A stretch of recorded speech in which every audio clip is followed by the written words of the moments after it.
Welcome back from Kyoto, Japan, the old imperial capital for more than 1,000 years, and an awfully pretty place. Final preparations are underway about 25 miles from here in Osaka for tomorrow's G20 summit of world leaders. The president will be there. We'll be interviewing him. Back in America, though, the 2020 election will be the first election in which children born after 9/11 will be able to vote, which is bewildering to those of us who lived through it. During last night's debate, Congressman Tim Ryan of Ohio said it's America's duty to keep fighting in Afghanistan for some reason, 18 years after we toppled the Taliban. That turned out to be a mistake. Tulsi Gabbard, the only veteran on stage, corrected him. Watch this. Is that what you will tell the parents of those two soldiers who were just killed in Afghanistan? Well, we just have to be engaged. As a soldier, I will tell you that answer is unacceptable. We have to bring our troops home from Afghanistan. We are in a place in Afghanistan where we have lost so many lives.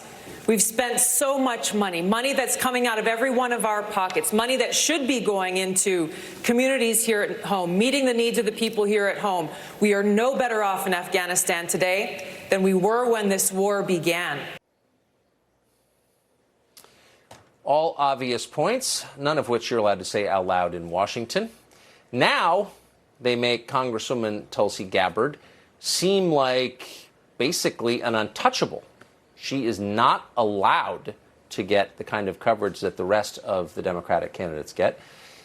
But the viewers loved it. At the debate, Gabbard's was the most searched name online. Tulsi Gabbard of Hawaii joins us tonight. Aloha, Congresswoman Gabbard. Aloha, Tucker. So I couldn't help but notice, and I'm sure you don't want to play the victim in this, but that you had, despite the fact that you won a number of online polls, you had the most Google searches, your name after the debate, you got some of the fewest minutes to speak of any of the 10 candidates on stage, and you were the only one who was essentially attacked personally by the moderators. Why do you think that was?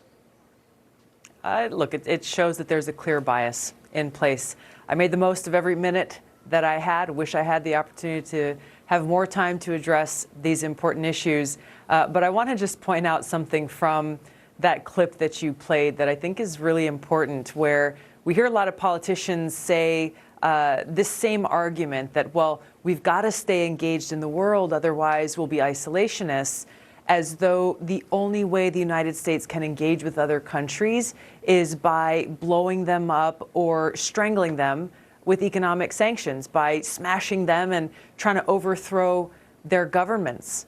This is exactly what's wrong with this whole premise and the whole view with which too many politicians, too many leaders in this country are viewing the United States' role in the world.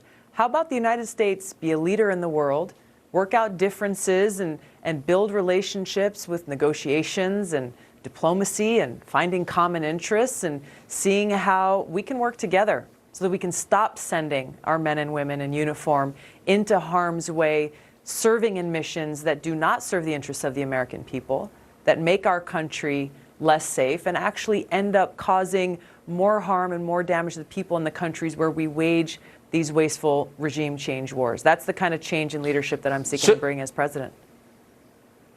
You just mentioned sanctions. You're not questioning the ironclad bipartisan consensus in Washington that sanctions against Iran are morally righteous and can never be withdrawn, are you?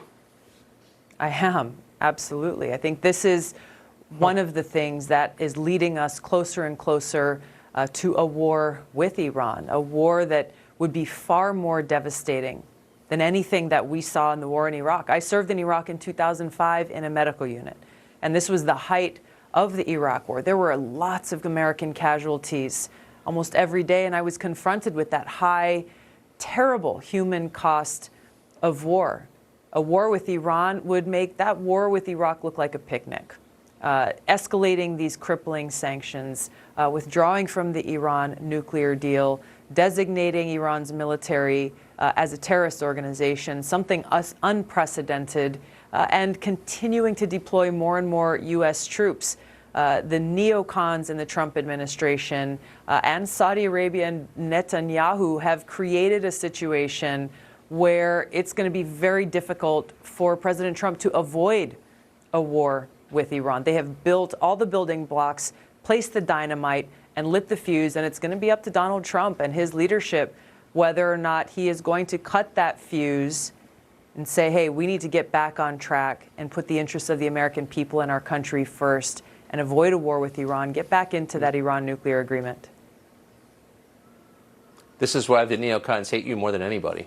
More than anybody. They're writing pieces about you right now. But you know what? Congresswoman Tulsi Gabbard, nice to see you tonight. Yes. Nice to see you. As you pointed out really quick, this is an issue that conservatives, Republicans, Democrats, progressives, this is an issue that transcends party lines. And I think that's where the leadership I bring brings the opportunity to unify the country to make this kind of change that's important to every single American in this country.